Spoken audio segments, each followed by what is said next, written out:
ಎಲ್ರಿಗೂ ನಮಸ್ಕಾರ. ಪುಷ್ಪಾ ಶೆಟ್ಟೀಸ್ ಕುಕಿಂಗ್ ಡೈರಿಗೆ ಸ್ವಾಗತ. ನಾನಿವತ್ತು ರವೆಯನ್ನು ತೊಗೊಂಡು ಒಂದು ಹಲ್ವಾನ ಮಾಡೋಣ ಅಂತಿದ್ದೀನಿ. ಅದಕ್ಕೆ ನಾನಿಲ್ಲಿ ಅರ್ಧ ಕಪ್ ರವೆಯನ್ನು ತೊಗೊಂಡಿದ್ದೀನಿ ಹಾಗೂ 1 ಕಪ್ಪು ಹಾಲನ್ನು ತೊಗೊಂಡಿದ್ದೀನಿ. ಈಗ ರವೆಯನ್ನು ಚೆನ್ನಾಗಿ ಹುರ್ಕೊಂಡು ಬರೋಣ. ಈಗ ನಾನು ಆಲ್ರೆಡಿ ಬಾಣಲಿನ ಬಿಸಿಗಿಟ್ಕೊಂಡಿದ್ದೀನಿ. ಇದೀಗ ಬಿಸಿ ಆಗಿದೆ. ಈ ರವೆನ ಇದರಲ್ಲಿ ಚೆನ್ನಾಗಿ ಹುರಿಯೋಣ.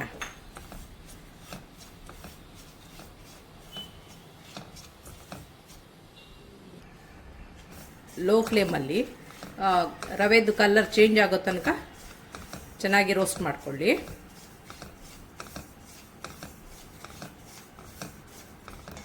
ಈಗ ಇದು ಆಗಿದೆ. ಈಗ ಇದನ್ನು ಒಂದು ಬೌಲಿಗೆ ಟ್ರಾನ್ಸ್ಫರ್ ಮಾಡ್ಕೊಳ್ಳೋಣ.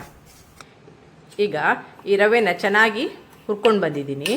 ಈಗ ಈ ಅರ್ಧ ಕಪ್ ರವೆಗೆ 1 ಕಪ್ನಷ್ಟು ಹಾಲನ್ನು ಹಾಕಿ ಕಲಸಿ ಇಡೋಣ. ಇದು ಒಂದು 15-20 ನಿಮಿಷ ಇದರಲ್ಲೇ ಚೆನ್ನಾಗಿ ನೆನಿಲಿ.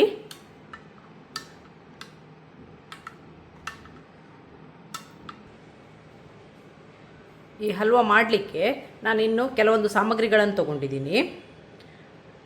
ಅರ್ಧ ಕಪ್ನಷ್ಟು ಸಕ್ಕರೆಯನ್ನು ತೊಗೊಂಡಿದ್ದೀನಿ. ನೀವು ಸಿಹಿ ಜಾಸ್ತಿ ಬೇಕಾದರೆ ಸ್ವಲ್ಪ ಸೇರಿಸ್ಕೋಬೋದು. ನಾನಿಲ್ಲಿ ಅರ್ಧ ಕಪ್ ರವೆಗೆ ಅರ್ಧ ಕಪ್ ಸಕ್ಕರೆಯನ್ನು ತೊಗೊಂಡಿದ್ದೀನಿ. ಮತ್ತು 1 ಕಪ್ನಷ್ಟು ಹಾಲನ್ನು ತೊಗೊಂಡಿದ್ದೀನಿ ಹಾಗೂ ಅರ್ಧ ಕಪ್ನಷ್ಟು ತುಪ್ಪವನ್ನು ತೊಗೊಂಡಿದ್ದೀನಿ. ನಾನಿದರಲ್ಲಿ 1 tea spoon cash, 1 tea spoon ಬಾದಾಮ್, 1 ಟೀ ಸ್ಪೂನ್ ಪಿಸ್ತಾವನ್ನು ತೊಗೊಂಡಿದ್ದೀನಿ ಹಾಗೂ 1 ಟೀ ಸ್ಪೂನ್ ಆಗುವಷ್ಟು ದ್ರಾಕ್ಷಿಯನ್ನು ತೊಗೊಂಡಿದ್ದೀನಿ. ಈಗ ಇದರದ್ದು ನೆಕ್ಸ್ಟ್ ಪ್ರೊಸೀಜರ್ ಏನಂತ ನೋಡೋಣ. ನಾನಿಲ್ಲಿ ಬಾಣಲಿನ ಬಿಸಿಗಿಟ್ಟಿದ್ದೀನಿ.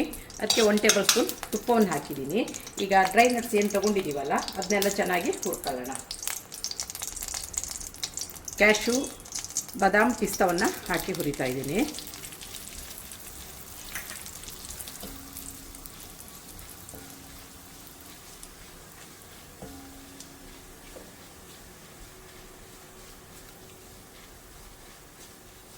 ಇದು ಸ್ವಲ್ಪ ಹುರಿದಾದ ಮೇಲೆ ದ್ರಾಕ್ಷಿನ ಹಾಕ್ತಾ ಇದ್ದೀನಿ. ಈಗ ಇದಾಗಿದೆ. ಇದನ್ನ ಒಂದು ಬೌಲಿಗೆ ಟ್ರಾನ್ಸ್ಫರ್ ಮಾಡ್ಕೊಳ್ಳೋಣ. ಈಗ ಇದೇ ಬಾಣಲಿಗೆ ನಾನೇನು ಅರ್ಧ ಕಪ್ ಸಕ್ಕರೆ ತೊಗೊಂಡಿದ್ದೀನಿ ಅದನ್ನು ಹಾಕ್ತಾ ಇದ್ದೀನಿ.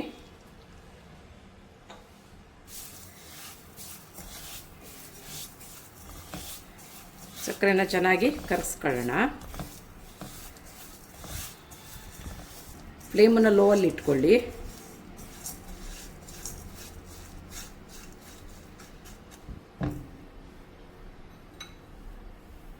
ಶುಗರು ಕರಗ್ತಾ ಇದೆ. ಇನ್ನು ಸ್ವಲ್ಪ ಹೊತ್ತಿರಲಿ. ಶುಗರು ಕ್ಯಾರಮಲೈಸ್ಡ್ ಆಗ್ತಾ ಬರ್ತಾ ಇದೆ.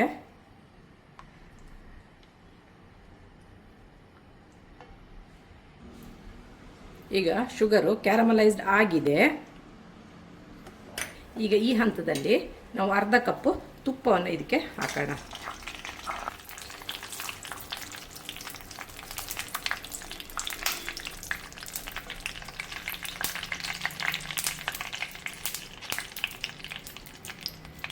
ಈಗ ಏನು 1 ಕಪ್ ಹಾಲು ತೊಗೊಂಡಿದ್ದೀವಿ ಅದನ್ನು ಇದಕ್ಕೆ ಹಾಕ್ತಾ ಇದ್ದೀವಿ.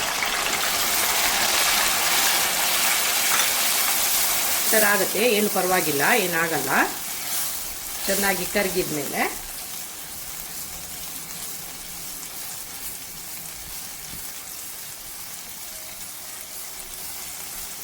ರವಕ್ಕೆ ಹಾಲು ಹಾಕಿ ಇಟ್ಕೊಂಡಿದ್ದೀನಲ್ಲ, ಇದೀಗ ನೆಂದಿದೆ. ಈಗ ಇದನ್ನು ಇದಕ್ಕೆ ಹಾಕ್ತಾ ತಳ ಹಿಡಿದ ಹಾಗೆ ಸ್ವಲ್ಪ ನೋಡ್ತಾ ಇರಿ. ಇದೀಗ ಗಟ್ಟಿ ಆಗ್ತಾ ಬರ್ತಾ ಇದೆ.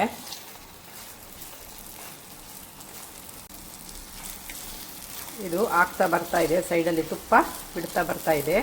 ಇನ್ನೂ ಸ್ವಲ್ಪ ಹೊತ್ತು ಇದನ್ನು ಮುಚ್ಚೋಣ. ಇಲ್ಲಿ ನಾನು ಸುಮಾರು ಒಂದು 10 ನಿಮಿಷ ಇದನ್ನು ಲೋ ಫ್ಲೇಮಲ್ಲಿ ಬೇಯಿಸಿದ್ದೀನಿ. ಇದೀಗ ಆಗ್ತಾ ಬಂದಿದೆ.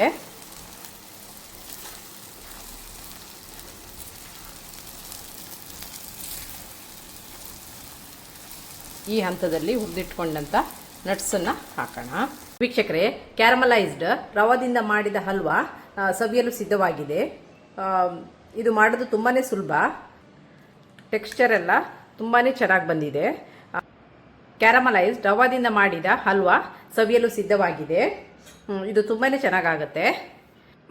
ಸಕ್ಕರೆಯನ್ನು ಕ್ಯಾರಮಲೈಸ್ ಮಾಡಿದ ಮೇಲೆ ಹಾಲು ಹಾಕಿದ ಮೇಲೆ ರವವನ್ನು ಹಾಕಿ ಒಂದು 10 ನಿಮಿಷ ಮಚ್ಚಬೇಕು. ಮಚ್ಚಿದರೆ ಈ ಹದಕ್ಕೆ ಬರುತ್ತೆ. ಇದು ತುಂಬಾ ಚೆನ್ನಾಗಿ ಬಂದಿದೆ. ಹಾಗೆಯೇ ನಿಮಗೆ ನನ್ನ ಈ ರೆಸಿಪಿ ಇಷ್ಟವಾದಲ್ಲಿ ಪುಷ್ಪಾ ಶೆಟ್ಟಿಸ್ ಕುಕಿಂಗ್ ಡೈರಿ ಇದಕ್ಕೆ ಒಂದು ಲೈಕ್ ಕೊಡಿ, ಶೇರ್ ಮಾಡಿ, ಕಮೆಂಟ್ ಮಾಡಿ.